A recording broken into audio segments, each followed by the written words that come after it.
Hi, everyone. My name is Somara. I am going to be a soon MPH graduate from DePaul University. Today, I'm going to be presenting a little bit about Photovoice, why it's important, and some great things that it's great, or some good reasons that it is a good research tool. So Photovoice is a type of participatory action-based research. So it engages the community, and it also has the person doing the Photovoice be engaged in the area of interest. It's going to also be gathering qualitative data through photo documenting. It also allows people to be creative. It allows the community to use Photovoice. It's not just for academics or students or journalists. Anybody in a community can do it, which allows it to be really inclusive and also show different perspectives. You could have multiple people doing a Photovoice presentation on one site, but they might come back and show an audience different images and different emotions. This really empowers a community because it's able to show the audience specific areas of interest that they want to show. So moving forward, I'm going to introduce Lloyd DeGrane. He is a Chicago-based photographer that I worked with. He kind of became one of my mentors during my practicum experience. He has work that's appeared in New York Times, Chicago Tribune, and the Chicago Reader. He has black and white documentary work that has been exhibited in the Chicago Cultural Center and the Chicago History Museum. He's also very extensively been able to document Illinois' prison system. He has work called Intuned, Television in American Life, which is documenting home TV in the Midwest.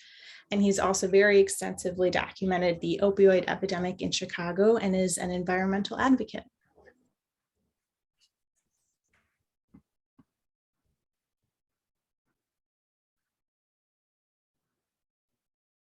Thank you, Somara.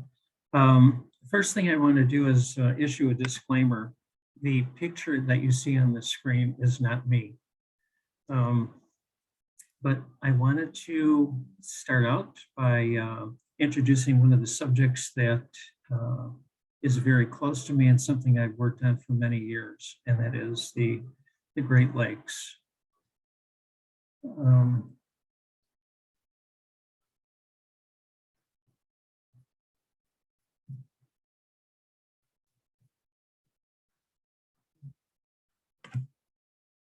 Sorry about this.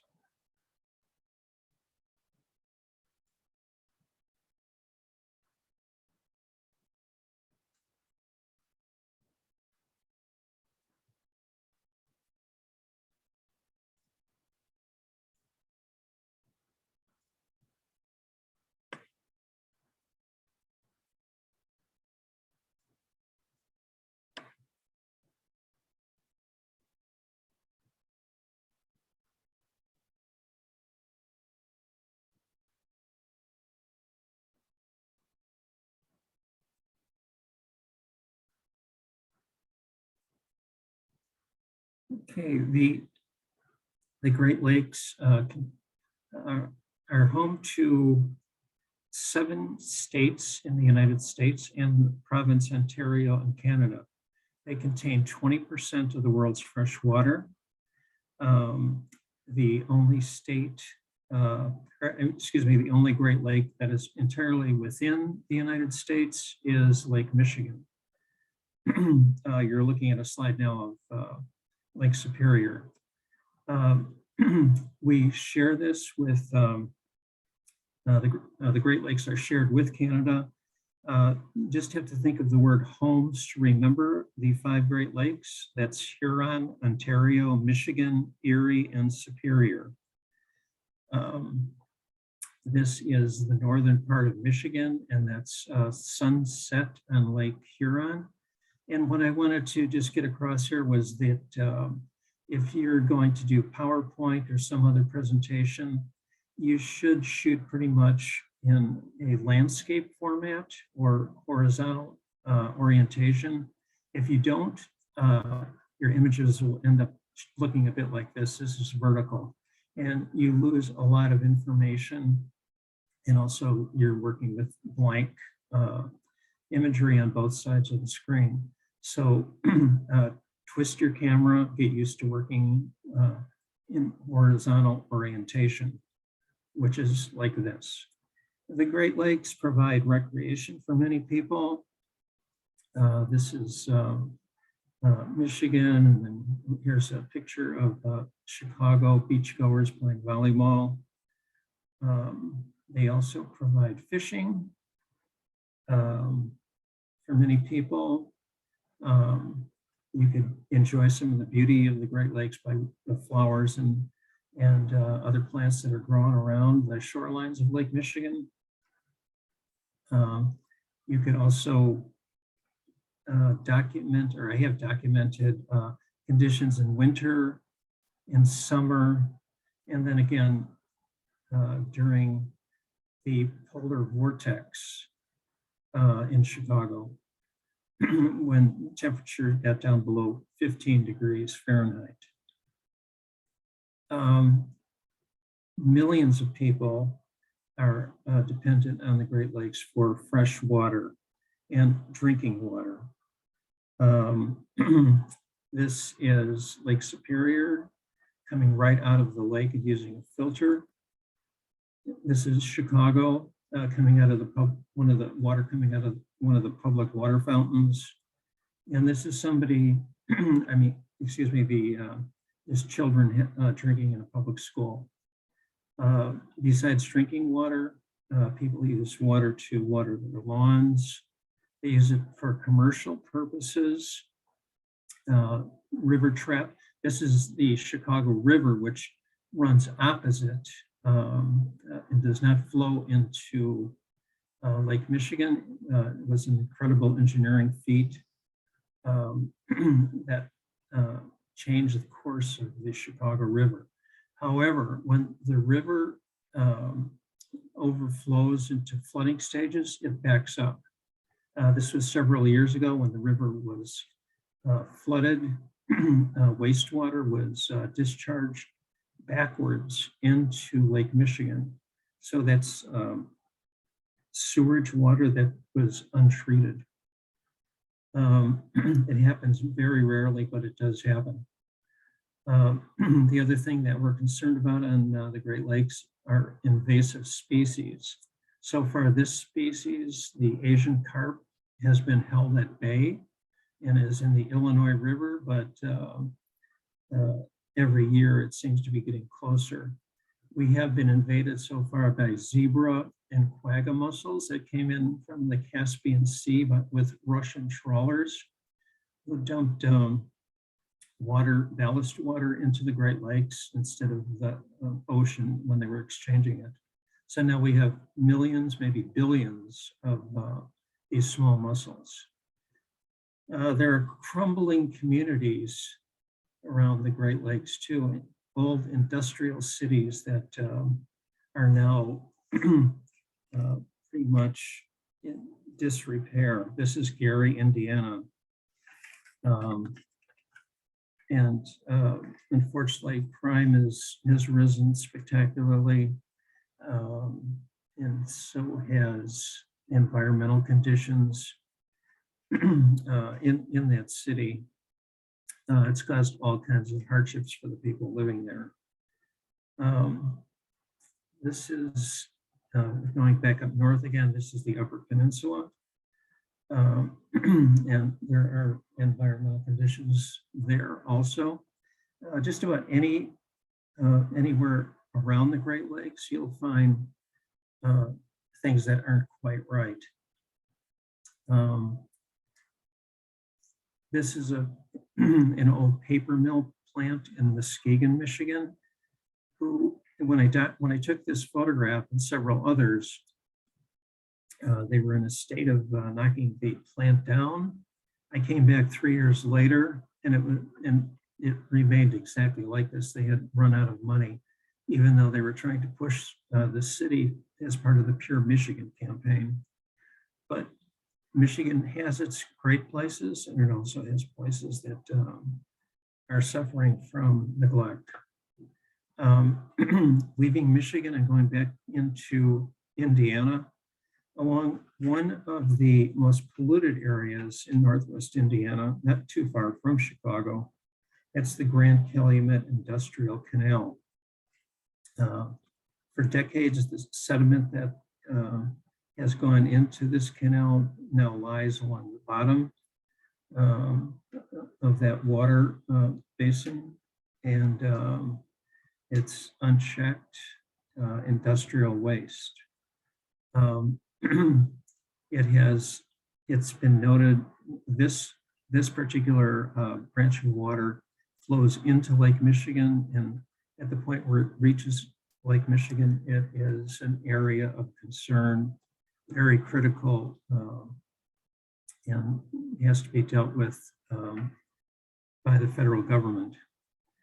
Besides water pollution that, from streams and things like that, we have effects of air pollution, which flows out into Lake Michigan and other Great Lakes and settles on the surface of the water, then slowly sinks in.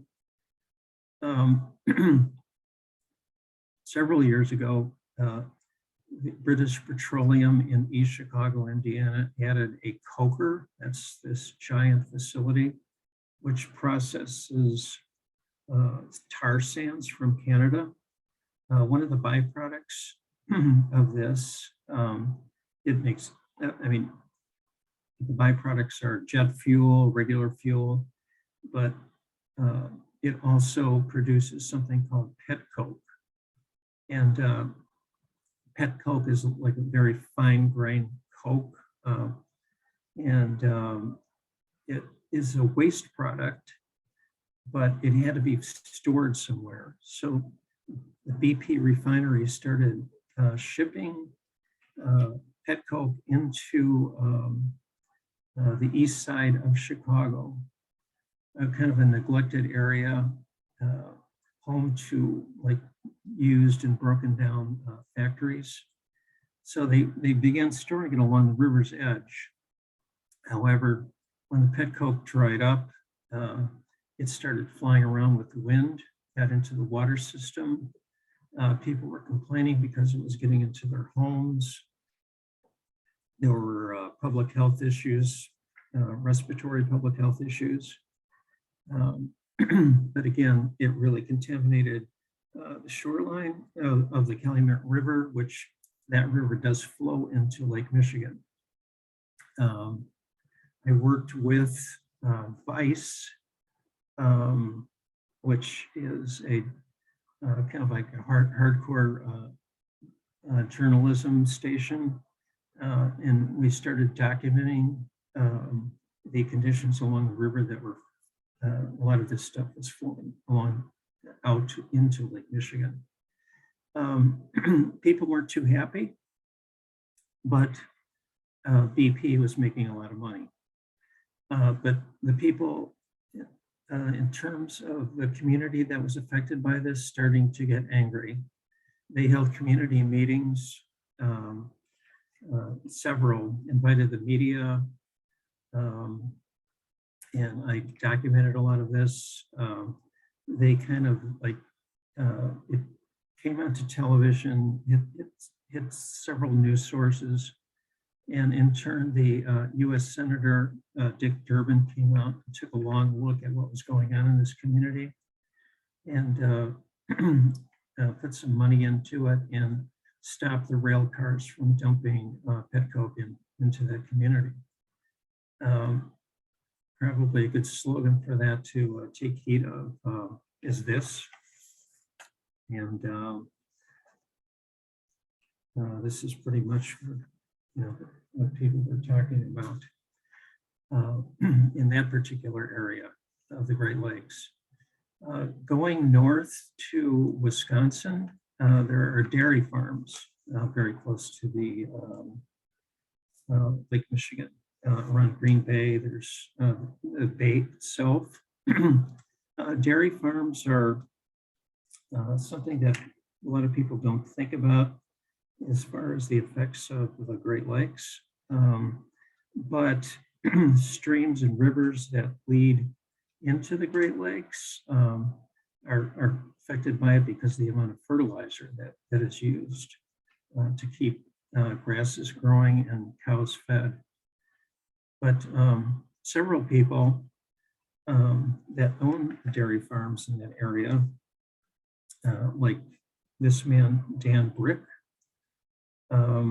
started using a process called, it's a different type of grazing that allows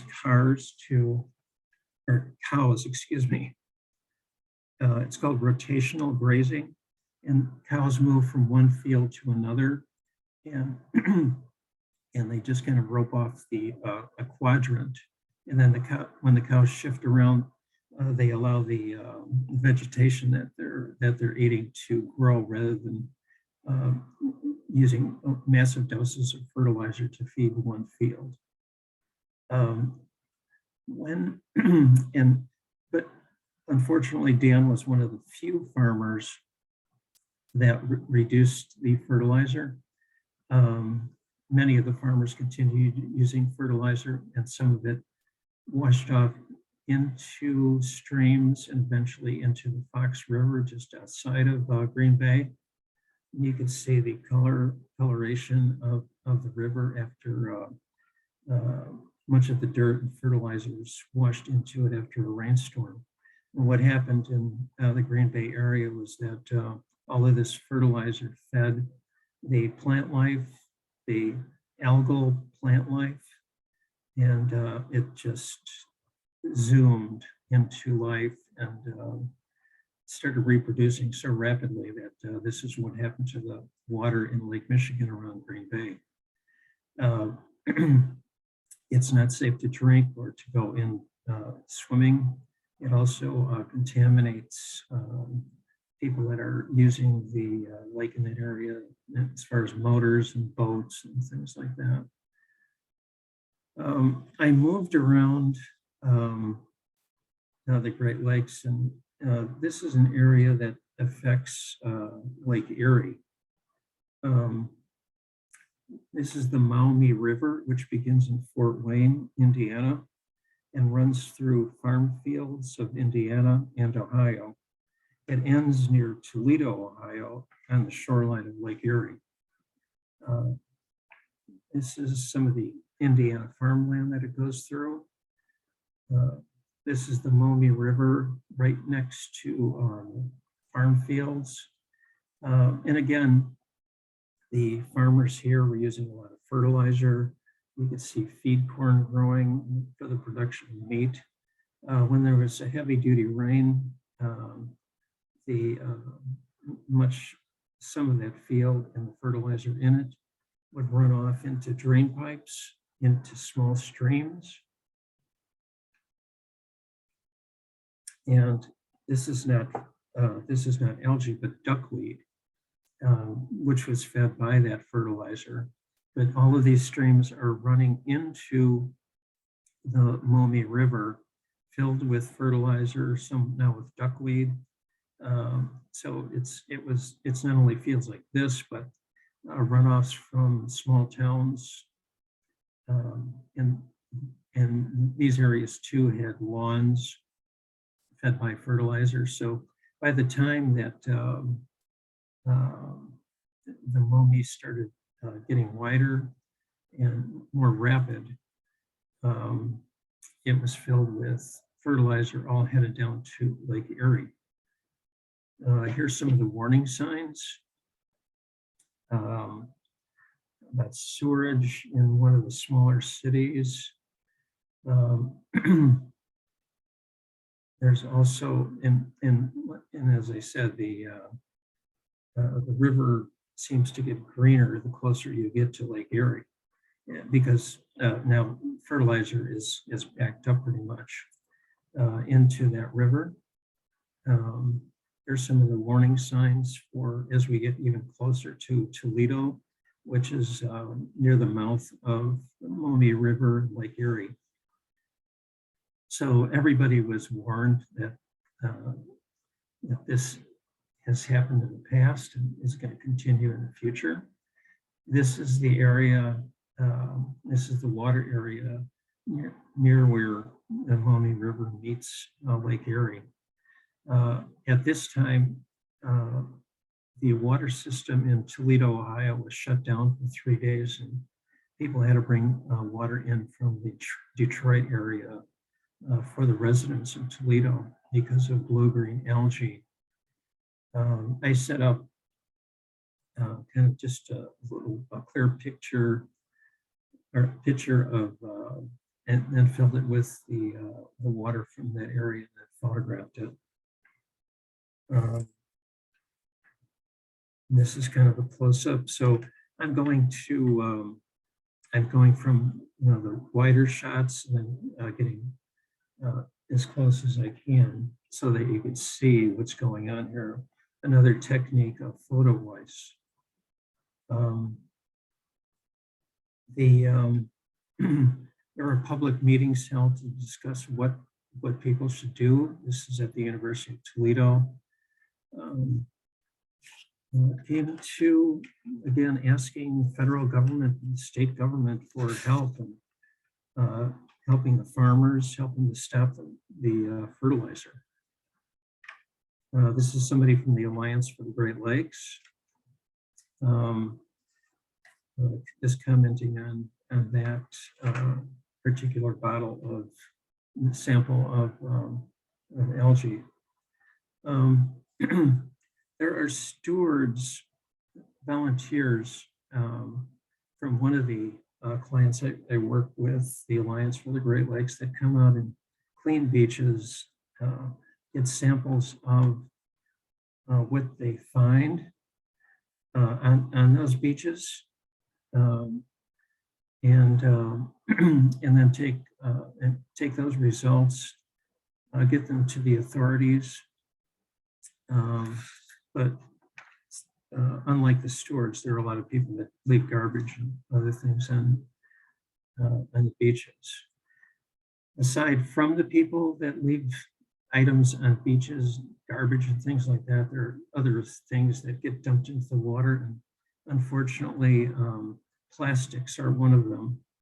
And after years of being whipped around by water, wave action, the plastics start to break down into microplastics and start getting into the food chain. This is at the University of Michigan. They found samples of fish that had microplastics. Aside from microplastics, there are prescriptions, people that put these into their sewers, flush them down the toilet. And what happens, they go into the Great Lakes. These are kitchen, there's aspirins, there are lawn weed controls, all other things that get flushed into the sewers. And what happens sometimes is in northern, the area around the Upper Peninsula, there's sometimes contaminated water. There are beaches that sometimes have to be closed because of bird excrement. That happened in Chicago on several occasions. It's a red flag. Flags are put up for either red, which means you cannot go into the water, yellow, which is a caution, and green, which is okay to do that. So again, all these different things that affect the Great Lakes. In Ludington, Michigan, this is a result of climate change that a lot of people were talking about several years ago. The sewers started backing up because of the rise in water. You could see that cars are going through it. It affected primarily Lake Michigan, Lake Huron, and Lake Superior. The other Great Lakes levels went up too, but not to the extent that those three did. Chicago was hit particularly hard by water levels, and then when the wind picked up, it flooded roadways. Erosion caused a lot of damage into streets and pedestrian footpaths. Some of the beaches were destroyed.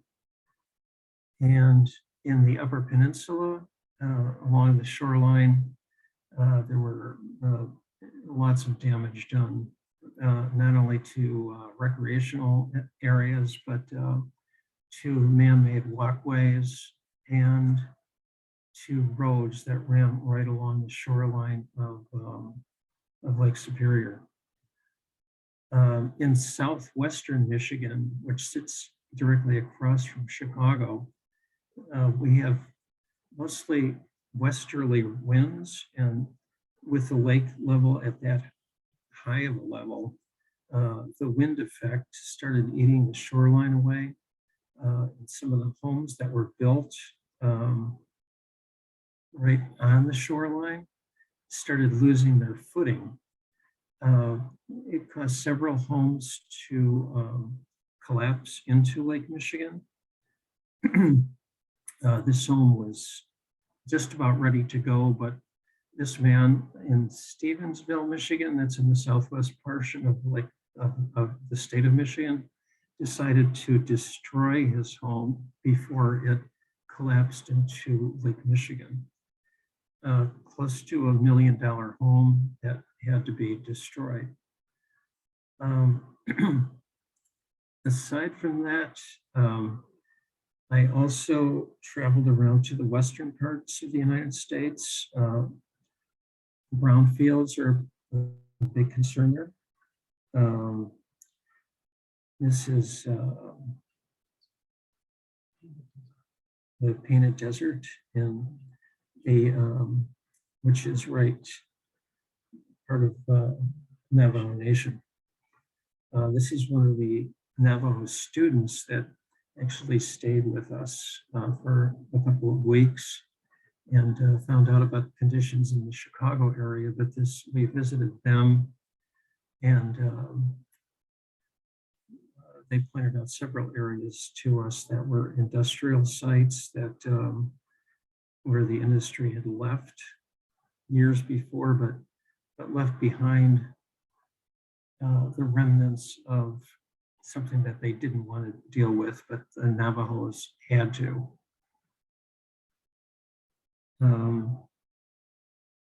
This is Dr. Laurel Berman working with two of the Navajo students in an old, I think, a fast food area that was abandoned, just left to rot on the Navajo Nation reservation. This was the site of an old gas station that was just abandoned. I'm not sure if the tanks were removed or not. Again, they're also going into some of the housing from years past that had just crumbled under extreme weather conditions and old age, and people not paying any attention to it. There were several professional people from environmental groups that came out to talk to the students and also to remind them of the land that they should respect. And they do respect it, but there's a lot to it and they need help. From the west, I went to the Boot Heel of Missouri. Longtime residents there hold on to a history filled with turmoil and strife. Wheat fields run very near cotton fields. This is an old cotton gin from many years ago. It's a tight-knit community. Religion plays a big part of their lives. And people work pretty hard to make sure that where they live is clean and the air is nice to breathe. This was the site of, in 1939, of the sharecroppers strike. It was documented extensively by the federal government at the time, but these were some of the homes that that the government built for the sharecroppers in 1939. Some of them are still around, others are falling apart. And they too have been left lead paint and a variety of other environmental problems. This is the state that some of them are in. As we were walking around this area, we found these barrels, not quite sure what was in them, probably oil. But this was an area that not too many people went to. And we had to do some looking around. It was kind of contaminated land, mostly with oil trucks and abandoned gas stations, some with very large tanks. Community members, though, are valiantly trying to preserve what they had. Some of them are rebuilding some of the homes because they are of historical significance. Others, like Vanessa Frazier, is one of the community leaders and activists who are trying to get help for the community from just about any way she can, from grants from the state and the federal government. People do care about that community and are trying to preserve it as best they can. I documented this old building, but unfortunately it was demolished.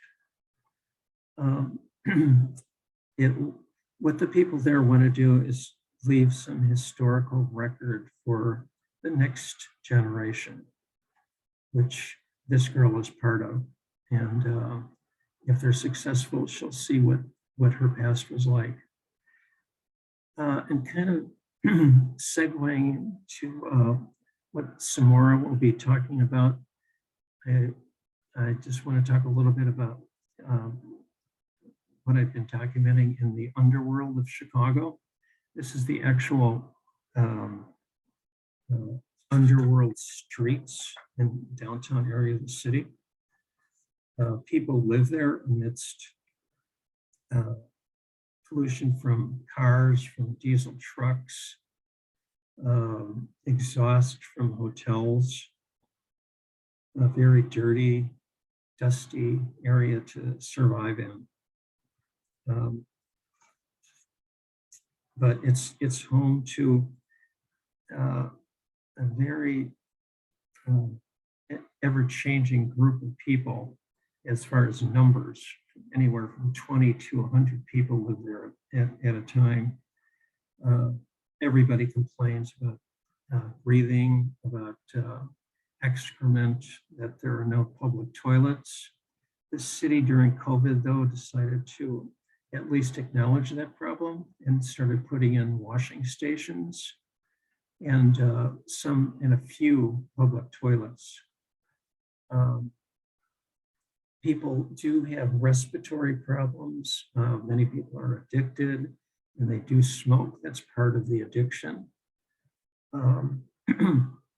They sleep near pigeon droppings. Something called, it's a disease, histoplasmosis, caused by pigeon droppings, and some people do sleep very near it. There are, like I said, buildings that release exhaust, and all the while people are living there. Some do take advantage of the public toilets, others don't, which of course brings rats and other vermin to that underworld area that they do live in. And of course, all of these people interact with the general public when they leave the underworld and go up top to the downtown part of Chicago. The people that live there have told me we exist here. Existence is day to day. This is a man that was so glad to have a public toilet that it was almost like Christmas to him. This is behind the Trump Tower in downtown Chicago. This is a woman addicted to fentanyl and shooting up in that part of Lower Wacker. Many people have severe health problems, and they just get by from day to day. One man that I knew for quite a while died down there. I don't even know why, or from just a variety of things that was wrong with him. Other people just kind of survived. These are two people that were trapped in their tent for 2 days when the weather got down to 15 degrees below zero. They survived, and the city did check on them. They're okay. I saw them just last week. Besides the physical part, there's mental illness. There's people doing the same thing every day, expecting change. That's kind of like the definition of insanity. There's drug dealing, and there's people just trying to get by. But all the while that they are trying to get by, there's traffic roaring right next to them, exhaust fumes that they're inhaling. And oftentimes people suffer from severe problems, and many of them have been hospitalized. A very concerning area, though, is violence, and that is a public health issue. Many people there have been beaten almost to death, have been exploited for drugs, have been victimized for other things. And the people there have also been exploited by passersby.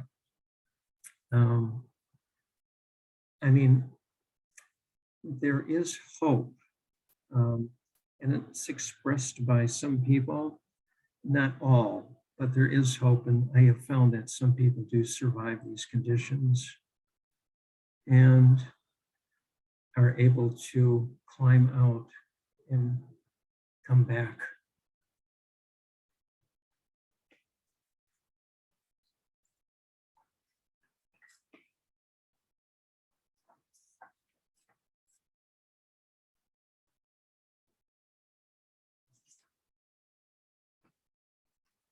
Okay, and now that's the end of my presentation, and we'll come back to Somara.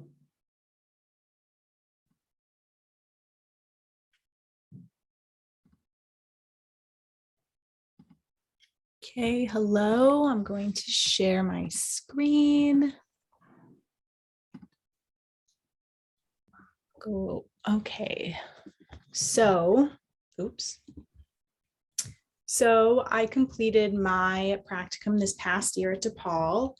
I was working with a federal public health agency in their land reuse program.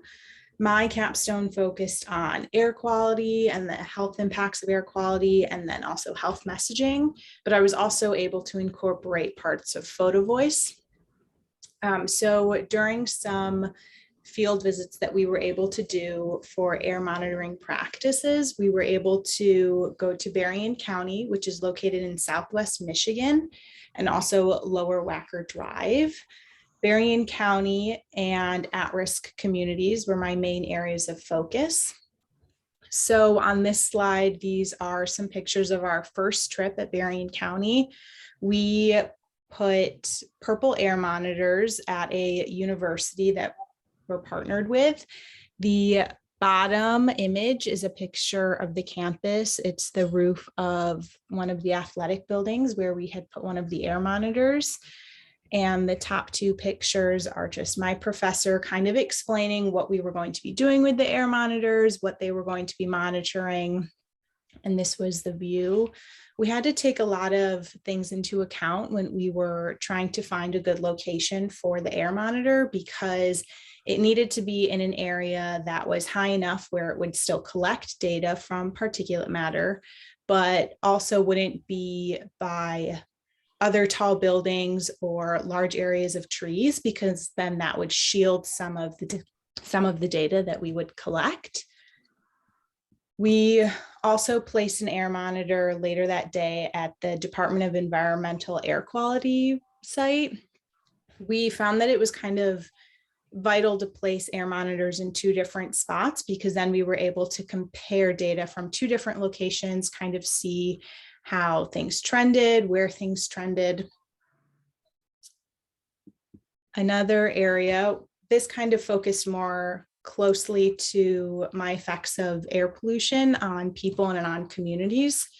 This was in Lower Wacker. So this was a location where people were living, and I found these pictures really moving because the first two are showing very clearly the particulate matter and the dust and all the soot that's coming from exhaust from cars and restaurants and just heavy transportation, how it's settling on where people are living and where they're sleeping. And that has a lot of impacts on health, both short-term and long-term. And the third image on the right, it's still the same location, but it really captures the traffic. Obviously, it can be hard to capture movement in a still image, but I think this did a really great job of capturing traffic, and it's ongoing. People driving down there, pollution from cars is constant. And then these images I took from our second visit down in Lower Wacker. I found that it was very impactful for me, especially being able to go to a site twice. One, because I kind of knew the important things to look for. I knew what would be impactful. I knew an area of focus. And then also I could see areas that I had taken pictures of on my previous visit and kind of been able to see if there was a change or if it was the same or if it had gotten worse. Again, a lot of the pictures are demonstrating the exhaust that's happening, the particulate matter that's settling, and these vents. So the image on the top left that has the no parking sign, that is a vent that is going into a hotel that's right on the river. And I thought that was really interesting because it kind of demonstrates that, you know, the people in the hotel higher ups are very aware that particulate matter and the air standards in Lower Wacker Drive are really bad. They know that it's an issue. So that looks like they had put that air filter kind of up there to protect people in the hotel. And then a lot of the dust settling, more particulate matter, and a lot of traffic that is just constantly happening from delivery and mail dropping off at hotels and restaurants. And it's also important to note that right where we were at Lower Wacker Drive, just on the other side of that big wall is the Chicago River. And it kind of shows the juxtaposition, you know, like the Chicago River where people and a lot of tourists go to eat and socialize. And then right on the other side, it's these at-risk communities that are, again, like Lloyd said, just trying to get by and survive and live in conditions that are really hard for them and are working against them.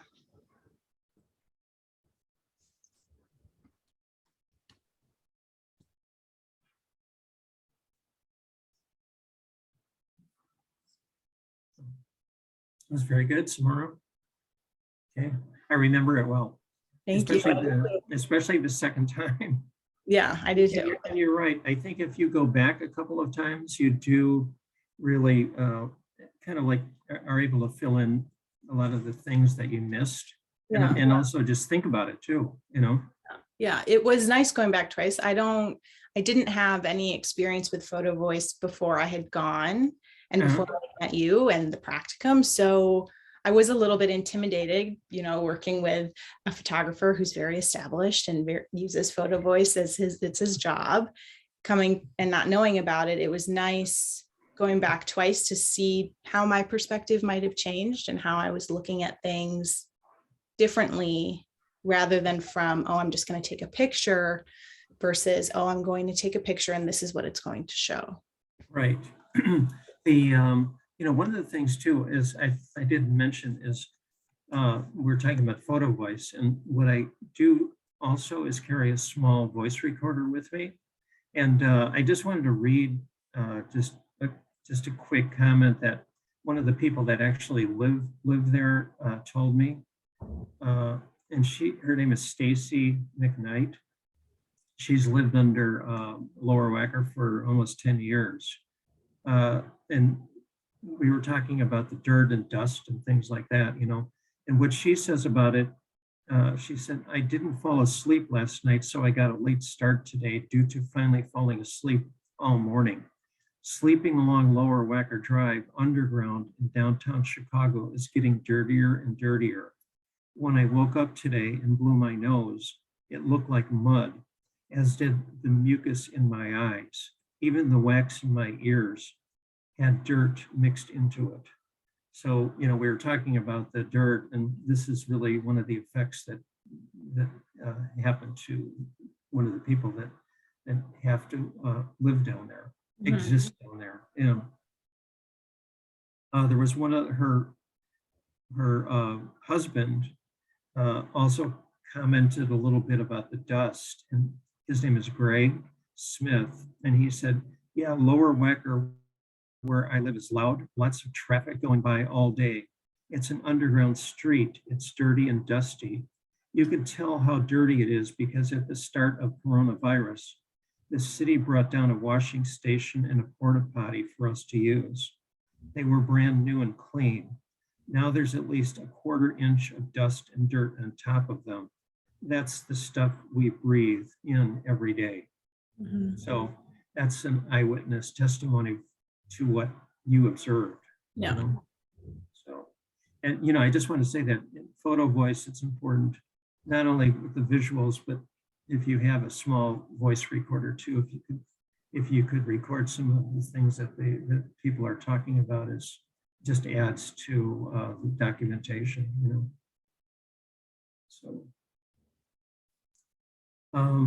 So now, I don't know, I just want to thank everyone for watching. I hope people got something out of it, and hope that you can use Photovoice in the future to document the conditions that you observe.